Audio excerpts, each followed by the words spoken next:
एक बार की बात है, एक गांव में एक आशु नाम का चित्रकार आकर रहने लगता है। आशु गांव वालों से ज्यादा बातचीत नहीं करता था और अपने आप में ही मगन रहता था। गांव वाले उसके इस व्यवहार से काफी हैरान थे। एक दिन दीनू और रवि बैठकर बातें कर रहे होते हैं। अरे दीनू, ये जो आशु चित्रकार है कुछ अजीब सा नहीं लगता? जब देखो अपने आप में ही व्यस्त रहता है और किसी से कोई बात भी नहीं करता। भैया कहते तो तुम सही हो, हमें भी ये आशु जो है ना कुछ गड़बड़ आदमी लगता है, लेकिन हम भी क्या कर सकते हैं। अरे मैं तो कहता हूँ किसी दिन इसके घर के अंदर चलकर देखते हैं कि ये क्या करता है, अकेले बैठकर दिन भर। फिर रवि और दीनू एक दिन जब आशु घर पर नहीं होता तब आशु के घर के अंदर चले जाते हैं। घर में उन्हें लड़कियों की सुंदर सुंदर पेंटिंग्स दिखती है। दीनू और रवि पेंटिंग देखते रह जाते हैं। रवि दीनू से बोलता है, अरे बाप रे, क्या पेंटिंग्स हैं दीनू भैया! ये सब लड़कियां तो एकदम असली की लग रही हैं। सही कह रहे हो रवि भैया, अगर ये लड़कियां असली होती तो मैं इनसे शादी कर लेता। रवि और दीनू को तभी एक चुड़ैल की पेंटिंग दिखती है। रवि और दीनू चुड़ैल की पेंटिंग देखकर घबरा जाते हैं। अरे रवि, देखो भैया, इतनी डरावनी पेंटिंग है, एकदम असली की चुड़ैल लग रही है। जैसे ही दीनू ये बात बोलता है, चुड़ैल पेंटिंग से बाहर आ जाती है और बोलती है, सही कह रहे हो तुम दोनों, मैं सचमुच में चुड़ैल ही हूँ। चुड़ैल को सामने देखकर रवि और दीनू दोनों घबरा जाते हैं और वहाँ से भागने लगते हैं। लेकिन तभी सामने से आशु आ रहा होता है। दोनों आशु से बोलते हैं, अरे आशु, बचा लो हमें, तुम्हारे घर में असली की चुड़ैल है, वो हम सबको मार डालेगी, बचा लो। सही कह रहे हो दीनू, वो सचमुच में चुड़ैल है और वो सचमुच में तुम दोनों को मार डालेगी। आशु की बात सुनकर रवि और दीनू हैरान रह जाते हैं और बोलते हैं, क्या मतलब? इसका मतलब है तुम उस चुड़ैल को जानते हो, हैं? क्या वो तुम्हारे साथ है? तब तक चुड़ैल वहाँ पहुँच जाती है और बोलती है, मैं मालिक के साथ नहीं बल्कि उनकी गुलाम हूँ और अब तुम दोनों की बकवास बहुत हुई। अब तुम दोनों को मरना ही होगा और फिर हम सब तुम्हारा मांस खाएंगे। ऐसा कहकर चुड़ैल रवि और दीनू को मार डालती है। तभी सारी पेंटिंग वाली लड़कियां पेंटिंग से बाहर आ जाती हैं और रवि और दीनू का मांस खाने लगती हैं। कुछ देर बाद वहाँ सिर्फ रवि और दीनू का कंकाल रह जाता है। आशु हंसने लगता है। मजा आ गया, मेरे पाले हुए गुलामों ने एक और शिकार कर लिया। इसके बाद आशु उन दोनों के कंकालों को उठाता है और गांव के बाहर फेंक देता है। अगले दिन गांव वालों को दोनों का कंकाल दिखता है। एक गांव वाला जिसका नाम रामू होता है, वो सरपंच जी के पास जाता है और बोलता है, सरपंच जी, मैंने आज 2 नर कंकाल गांव के बाहर देखे हैं। मुझे लगता है ये दोनों रवि और दीनू के ही हैं, क्योंकि वो दोनों लापता हैं। क्या बकवास कर रहे हो दीनू और रवि? नहीं, ऐसा नहीं हो सकता, चलो चल कर देखते हैं। फिर सरपंच जी कुछ गांव वालों को लेकर रामू के साथ जाते हैं। गांव वाले कंकालों को देखकर पहचान जाते हैं। कैलाश नाम का गांव वाला कंकालों को देखकर बोलता है, ये तो सचमुच में दीनू और रवि के कंकाल हैं, लेकिन इन दोनों को इस तरह किसने मारा होगा? इनके शरीर से तो इनका मांस ही निकाल डाला। फिर गांव वाले उन दोनों के कंकालों का अंतिम संस्कार कर देते हैं।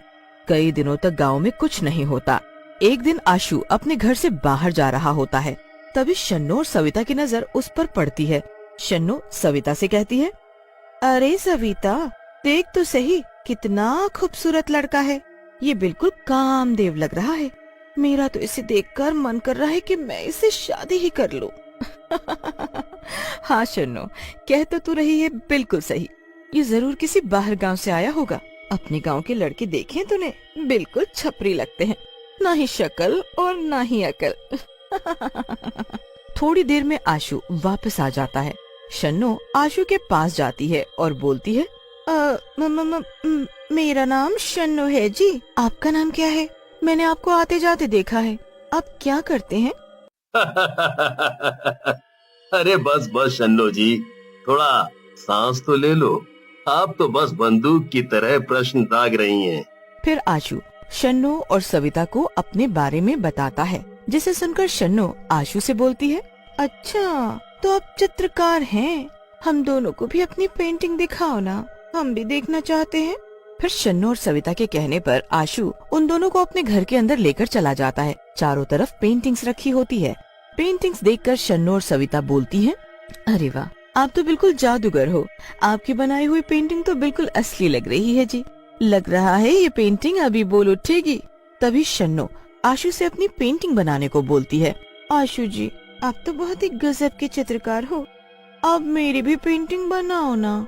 पहले तो आशु शन्नो को मना कर देता है, लेकिन फिर उसकी जिद के आगे मान जाता है और शन्नो को अगले दिन आने के लिए बोल देता है। तभी सविता की नजर दो पेंटिंग्स पर पड़ती है। वो दोनों पेंटिंग रवि और दीनू की होती है। फिर सविता और शन्नो वहाँ से जाने लगती हैं। शन्नो बहुत खुश होती है। वो सविता से बोलती है, वाह सविता, देखना आशु ने मेरी पेंटिंग बनाने के लिए हाँ कर दी है, मजा आ जाएगा। अरे शन्नो, ज्यादा खुश मत हो, ये आशु मुझे कुछ ठीक नहीं लग रहा। तूने देखा नहीं, वहाँ दीनू और रवि भैया की पेंटिंग बनी हुई थी। सविता की बात पर शन्नो को बहुत गुस्सा आ जाता है और वो बोलती है, तू भी ना सविता कुछ भी बोलती है।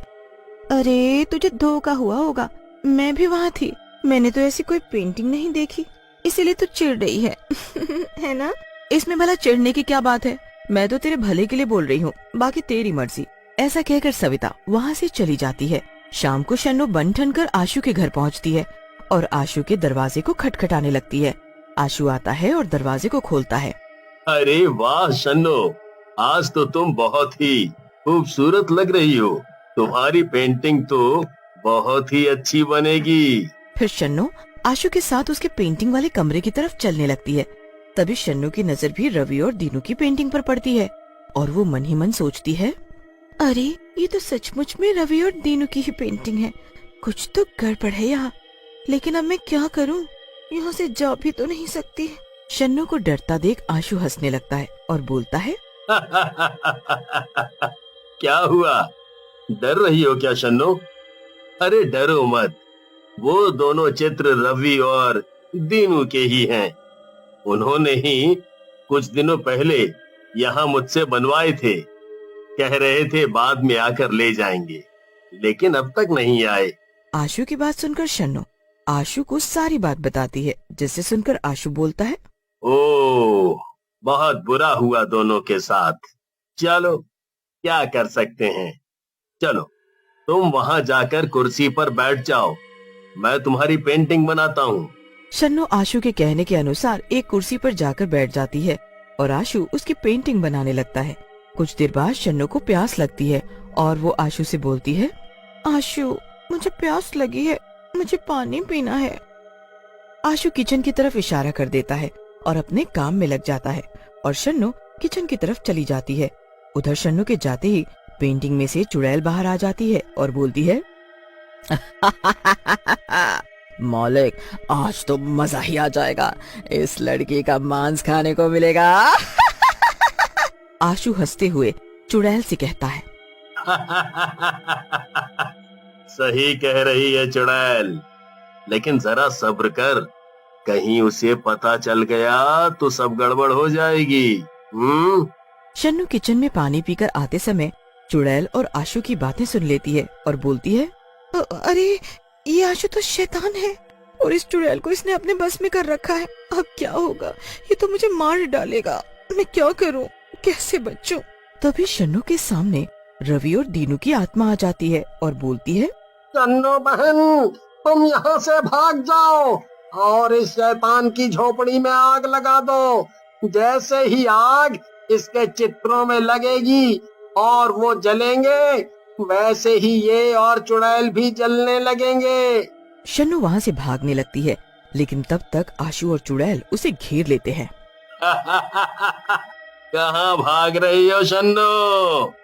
तुम कहीं नहीं भाग पाओगी। आज तुम्हें मेरा और मेरे शैतानों का खाना बनना होगा, नहीं तो हम सब लोग भूखे रह जाएंगे।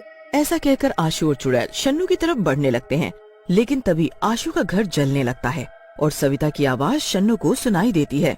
शन्नू, तुम जल्दी से इस घर से बाहर आ जाओ, हम गांव वालों ने इस घर में आग लगा दी है।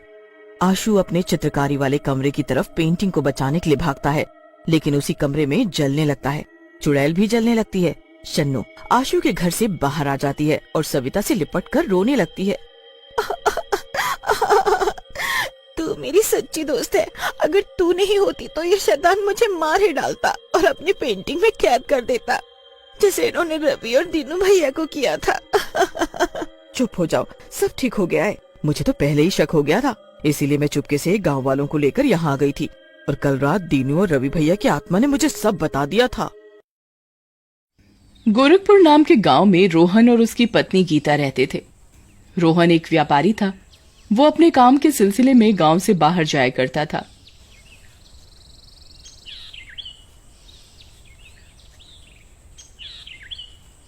रोहन की बीवी एक गृहिणी थी। वो अपने घर का काम किया करती और अपने खाली समय में सुंदर सुंदर पेंटिंग्स बनाया करती और उसे बाजार में बेच दिया करती। गीता की बनाई हुई पेंटिंग्स इतनी सुंदर और मनमोहक होती थी कि उसे लोग उसके मनचाहे दाम पर खरीदा करते। एक दिन गीता अपने घर के बाहर पेड़ के नीचे एक औरत का चित्र बना रही होती है। गीता इस बात से बिल्कुल अनजान थी कि उस पेड़ पर एक चुड़ैल रहती है। गीता चित्र बना ही रही होती है, तभी वो चुड़ैल भी छुपकर उसकी पेंटिंग देखने लगती है। अरे, क्या सुंदर पेंटिंग बनाई है इस औरत ने। मेरा तो मन कर रहा है कि इस पेंटिंग के अंदर ही घुस जाऊं और इस औरत का रूप ले लूं। देखते ही देखते चुड़ैल उस पेंटिंग के अंदर घुस जाती है और उस औरत का रूप ले लेती है। कुछ दिन बाद एक दिन गीता की बहन रचना गीता के घर आती है। अरे दीदी, ये तो आपने बहुत अच्छी पेंटिंग बनाई है। ये पेंटिंग आप मुझे दे दो, ये मुझे बहुत अच्छी लग रही है। मैं इसे अपने घर में ड्राइंग रूम में लगाऊंगी। अच्छा, तुझे ये पेंटिंग इतनी सुंदर लगी तो तू इसे ले जा और अपने घर पर लगा लियो। ठीक है दीदी। रचना गीता के घर से गीता की बनाई हुई पेंटिंग ले जाती है।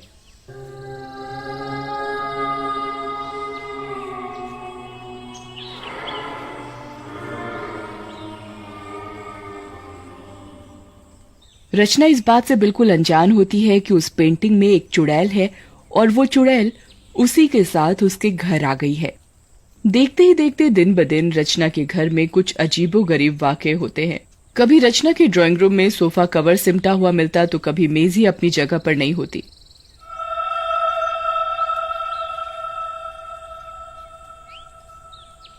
एक दिन रचना परेशान होकर, अरे मुझे समझ नहीं आता ये मेरे घर पर दिन ब दिन अजीब घटनाएं क्यों हो रही हैं। मैं तो इन सब चीजों से बहुत परेशान हो गई हूँ। मेरा पूरा दिन ही घर का काम करने में निकल जाता है। एक दिन रचना अपने घर में काम कर रही होती है, तभी पेंटिंग की औरत बाहर निकलकर रचना के आगे आकर खड़ी हो जाती है।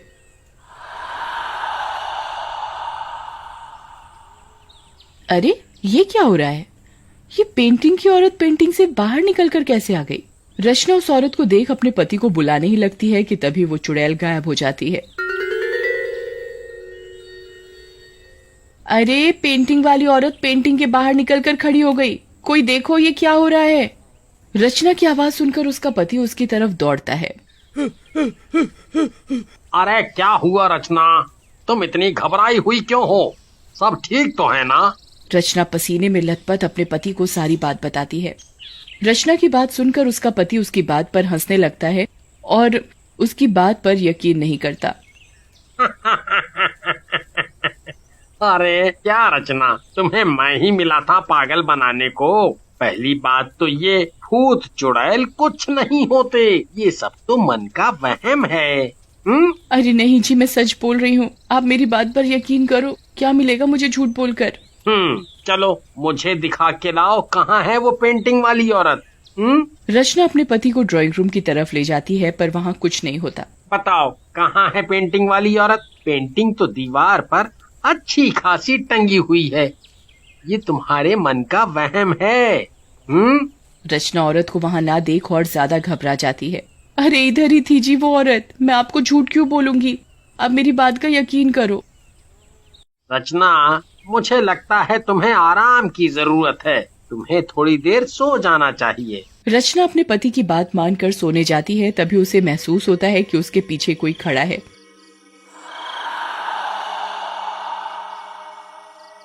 रचना एकदम से हड़बड़ा कर उठ जाती है। कौन है? कौन है? तभी वो औरत रचना के आगे आकर खड़ी हो जाती है और एक भयानक चुड़ैल का रूप ले लेती है। अरे मुझे बचाओ, कोई बचाओ, ये चुड़ैल मुझे मार डालेगी, मैं मर जाऊंगी। रचना की आवाज सुनकर उसका पति दौड़ा चला आता है। रचना का पति उस चुड़ैल को देखकर बहुत हैरान हो जाता है।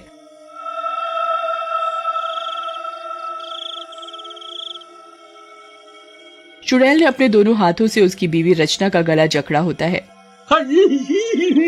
मम्मी! अरे तुम कौन हो? छोड़ो मेरी बीवी को, तुम कौन हो? छोड़ो छोड़ो, क्या करने आई हो तुम मेरे घर? तेरी बीवी का खून पीने आई हूँ मैं, आज मैं तेरी बीवी को मार कर ही दम लूंगी। रचना का पति भागकर अपने पड़ोसियों के पास जाता है। अब कोई नहीं बचेगा भाई। अरे मेरी बीवी को कोई बचा लो। कोई मेरी बीवी को बचा लो, रचना को कोई बचा लो। क्या हुआ रचना को? अरे एक भयानक चुड़ैल ने पकड़ लिया है, उसने उसका गला जकड़ा हुआ है। वो कह रही है कि वो रचना को मार कर ही दब लेगी। रचना के पड़ोसी भागकर रचना के घर में जाते हैं। वो उधर जाकर देखते हैं कि रचना तो बिल्कुल ठीक ठाक हालत में चुपचाप सो रही है। अरे वो चुड़ैल कहाँ गई? इधर ही तो थी वो चुड़ैल, वो मेरी बीवी का गला दबा रही थी। रचना के पड़ोसी वहाँ रचना को ठीक देखकर रचना के पति पर गुस्सा करने लगते हैं। तुम्हें हम ही मिले थे बेफालतू पागल बनाने के लिए। तुम्हें कोई हिसाब भी है कि तुमने कितनी बुरी तरह से हमें डरा दिया था? अरे मैं सच कह रहा हूँ, तुम मेरी बात का यकीन करो। रचना के पड़ोसी उसके पति की एक बात नहीं सुनते और उसे सुनाकर अपने अपने घर चले जाते हैं। देखते ही देखते कुछ देर में रात होने लगती है और रचना भी अपनी नींद से जाग उठती है। रचना और उसका पति दोनों मिलकर खाना खाते हैं और फिर से सोने की तैयारी करने लगते हैं। रचना अपने कमरे की लाइट बंद ही करती है, तभी वो डरावनी चुड़ैल उसके आगे आकर खड़ी हो जाती है और उसका गला बहुत जोर से जकड़ लेती है। अरे मुझे छोड़ो, मेरा गला छोड़ो, मैं मर जाऊंगी। रचना का पति भी अपना पूरा जोर लगाकर अपनी बीवी को चुड़ैल से छुड़ाने की कोशिश करता है। अरे मेरी बीवी को छोड़, छोड़ तू पागल चुड़ैल, यहाँ तू क्या करने आई है? क्या करने आई है? आज मैं तुझे मार कर चैन की सांस लूंगी। चुड़ैल रचना का गला दबाई रही होती है, तभी रचना का पति ड्राइंग रूम में लगी उस पेंटिंग को लेकर आता है और उसके ऊपर मिट्टी का तेल डालकर उसे जला देता है। अरे पागल आदमी, ये क्या कर दिया तूने? चुड़ैल रचना को मारी रही होती है, तभी रचना का पति उस पेंटिंग पर मिट्टी का तेल डालने से चुड़ैल जलने लगती है। अरे कोई मुझे बचाओ, मुझे नहीं मरना। पर रचना का पति उस चुड़ैल की एक नहीं सुनता और देखते ही देखते वो चुड़ैल भस्म हो जाती है और रचना पहले की तरह बिल्कुल ठीक हो जाती है। रचना का पति रचना को ठीक हालत में देख बहुत खुश होता है और वो दोनों चुड़ैल के मरने के बाद अपनी जिंदगी खुशी खुशी बिताते हैं।